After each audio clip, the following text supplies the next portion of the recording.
নমস্কাৰ প্ৰিয় বন্ধু বান্ধৱীসকল, সকলোকে আমাৰ চেনেলটোলৈ স্বাগতম জনাইছোঁ। আমি বিভিন্ন সময়ত ধৰ্মতত্ত্ব, বাস্তু, নিউমাৰলজি ইত্যাদি তথ্যবিলাকৰ ওপৰত ভিডিঅ' প্ৰস্তুত কৰোঁ। আমাৰ এই বিষয়বিলাকৰ উদ্দেশ্য এটাই, যাতে আপোনালোকৰ শাৰীৰিক, মানসিক, বৌদ্ধিক আৰু আধ্যাত্মিকভাৱে আপুনি সম্পূৰ্ণৰূপে উন্নতি শিখৰলৈকে গতি কৰে আৰু এখন সুন্দৰ সমাজ নিৰ্মাণত আপোনাৰ অংশীদাৰতা থাকে। বন্ধু বান্ধৱীসকল, আমি বহু সময়ত মেডিটেশ্যন বা স্পিৰিচুৱেল এনাৰ্জি, বিশ্ব ব্ৰহ্মাণ্ডীয় শক্তি, ঐশ্বৰিক শক্তি, দেৱশক্তি ইত্যাদি বিষয়বিলাকৰ ওপৰত আমি চৰ্চা কৰোঁ। আজি আমি আলোচনা কৰিম স্পিৰিট নীতিকাৰ ওপৰত। এইটো এটা এনেকুৱা শক্তি, এনেকুৱা এটা স্পিৰিট হয়, যিটো বহু লোকে ব্যৱহাৰ কৰি তেওঁলোকে নিজৰ জীৱনত ভাল ফল লাভ কৰাৰ প্ৰমাণ দিয়ে। আমাৰ ছাবকনচিয়াছ মাইণ্ডটো ইমান শক্তিশালী যে কিছুমান স্পিৰিটক বুজিব পাৰে বা আৰু কিছুমান এনাৰ্জিক কানেক্ট কৰিব পাৰে। স্পিৰিট নীতিকা এনেকুৱা এটা এঞ্জেল হয়, যি এঞ্জেলে আপোনাক আপোনাৰ আকাংক্ষিত ফলবিলাক প্ৰদান কৰিবলৈ সহায় কৰে। আপুনি যদি বিচাৰিছে আপোনাৰ জীৱনত ধন প্ৰাপ্তি, আপোনাৰ জীৱনত বিচাৰিছে মান সন্মান প্ৰাপ্তি, প্ৰেম প্ৰাপ্তি, সুখৰ সংসাৰ, জ্ঞান বুদ্ধি বিকাশ, লগতে এখন সুন্দৰ সমাজ, সুস্বাস্থ্য, তেতিয়াহ'লে নিশ্চয় আপুনি মানসিকভাৱে প্ৰস্তুত হ'ব লাগিব। আপুনি আপোনাৰ যি ছাবকনচিয়াছ মাইণ্ড, তাক আপুনি এক্টিভ কৰিব লাগিব আৰু তাৰ কাৰণেও আপোনাক নিশ্চিত ৰূপত এক স্থিৰতা লাগিব, এক মেডিটেশ্যন লাগিব আৰু এক ঐশ্বৰিক শক্তিয়ে আপোনাক সদায় সহায় কৰিব লাগিব।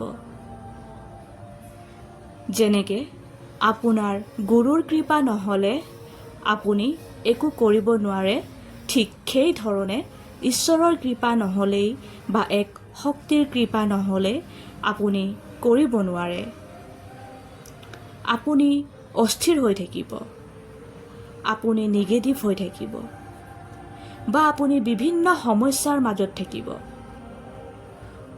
যদিহে আপুনি এক ঈশ্বৰীয় শক্তি আপুনি বিচাৰিছে, আপুনি আপোনাৰ জীৱনত প্ৰভাৱ হওক, তেতিয়াহ'লে আপুনি এই ধৰণৰ প্ৰক্ৰিয়াবিলাক ব্যৱহাৰ কৰিব। আমি বিভিন্ন সময়ত বিভিন্ন প্ৰক্ৰিয়াবিলাক আলোচনা কৰিছোঁ।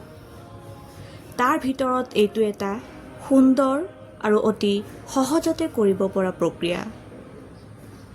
আপুনি যদি এই ধৰণৰ বিষয়বিলাকৰ ওপৰত বিশ্বাস ৰাখে আৰু এক ঈশ্বৰীয় শক্তিৰ ওপৰত আপোনাৰ যদি আস্থা আছে, তেতিয়াহ'লে নিশ্চয় আপুনি স্পিৰিট নীতিকাৰ ওপৰত বিলিভ ৰাখিব পাৰিব। আপুনি এই বিষয়টো অধিক জানিবলৈ আপুনি অন্যান্য ভিডিঅ'বিলাক চালেও আপুনি বুজি উঠিব। আৰু মই ওপৰত এটা মন্ত্ৰ লিখি দিছোঁ, সেইটো আপুনি কমেণ্টত লিখিব পাৰে আৰু তাক আপুনি বাৰে বাৰে চৰ্চাও কৰিব পাৰে।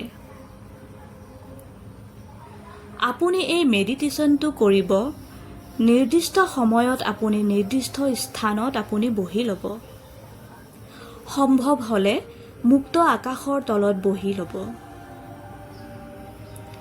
আৰু আপুনি এই শক্তিটো আপুনি প্ৰাৰ্থনা কৰিব, এই শক্তিটোক আবাহন জনাব, এই শক্তিটোক আপুনি আপোনাৰ আকাংক্ষাবিলাক জনাব। নিশ্চিতপদ স্পিৰিট নিকিতাই আপোনাক অতি সোনকালে আপোনাক আকাংক্ষিত ফল প্ৰদান কৰে। বিশেষকৈ ধন প্ৰাপ্তিৰ কাৰণে ই আপোনাক সহায় কৰে। আপোনাৰ যিটো মানসিক অৱস্থা বা আপোনাৰ যিটো ধন প্ৰাপ্তিৰ ক্ষেত্ৰত যি দুৰ্বলতা তাক সঠিক আৰু ষ্ট্ৰং কৰি তোলে। সেইকাৰণে আপুনি এই প্ৰক্ৰিয়াটো বিশ্বাস কৰিব পাৰে।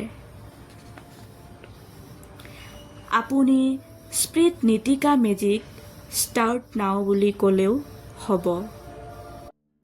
লেৰাষ্টাছেয়া ৱেফা নীতিকা এইটো ক'লেও আপোনাৰ হ'ব। গতিকে আপুনি এই প্ৰক্ৰিয়াটো অৱলম্বন কৰি বাৰে বাৰে আপুনি যদি আপোনাৰ জীৱনত প্ৰয়োগ কৰে চাব, নিশ্চিত ৰূপত আপুনি ভাল ফল আপুনি লাভ কৰিব। আৰু এই স্প্ৰিট শক্তিয়ে আপোনাক আপোনাৰ জীৱনটো আগবঢ়াই নিয়াত সহায় কৰিব। আপুনি এবাৰ ব্যৱহাৰ কৰি চাব আৰু এই বিষয়ত যদি আপুনি অধিক জানিব বিচাৰিছে বা এই প্ৰক্ৰিয়াটোৰ বিষয়ে জানিবলৈ বিচাৰিছে তেতিয়াহ'লে আপোনালোকে আমাক কমেণ্ট কৰিব বা আমাক হোৱাটছআপ কৰিব পাৰিব।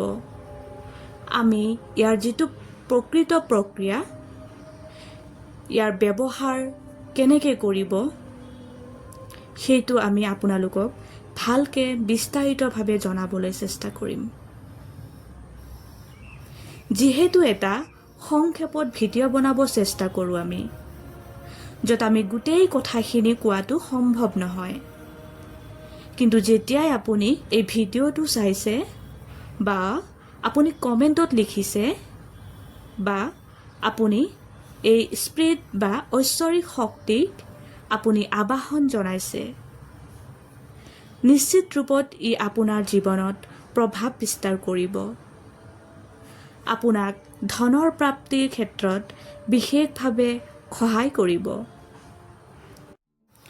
আৰু আপুনি ইয়াৰ ফল অতি আৰ্জেণ্টলি অৰ্থাৎ আপুনি অতি সোনকালে লাভ কৰিব। আপোনাৰ জীৱনত ধন প্ৰাপ্তি হওক, আপোনাৰ জীৱনটো সুখময় হওক আৰু আশা ৰাখোঁ এই স্প্ৰিট নীতিকাই আপোনাৰ জীৱনটোক অধিক ধনৱান কৰি তোলক। আমি বিভিন্ন সময়ত এই ধৰণৰ যিবিলাক এঞ্জেলছ থেৰাপি বা আমাৰ যিবিলাক আধ্যাত্মিক প্ৰক্ৰিয়াবিলাকত আমি যেতিয়া আমাৰ যি আধ্যাত্মিক উন্নতিৰ কাৰণে আলোচনা কৰোঁ তেতিয়াই আমি এই ধৰণৰ বিষয়বিলাক আলোচনা কৰোঁ।